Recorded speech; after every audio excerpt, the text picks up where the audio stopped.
Viral diduga guru honorer terima gaji Rp118.000 dibayar Rp4.000 per jam. Baru-baru ini beredar diduga besaran gaji seorang guru honorer. Angka tersebut viral di media sosial. Guru honorer adalah pegawai yang belum diangkat sebagai pegawai tetap atau pegawai negeri sipil dengan gaji di bawah standar UMR. Seorang guru honorer bernama Hafidz Sunairi membagikan video saat ia menerima amplop berisi gaji diunggah oleh akun Nyinyir Update Official. Dalam video tersebut, tertera gaji bersih bulan April 2021 tersebut sejumlah Rp118.000. Hafidz kemudian membeberkan rincian gaji yang tertulis di atas lembaran kertas putih berupa daftar gaji para guru.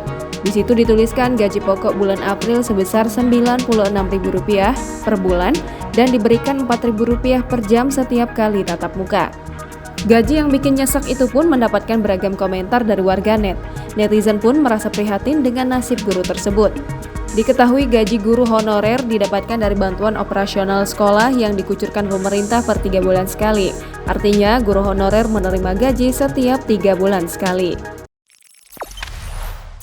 Jangan lupa subscribe, share, komen, dan like ya!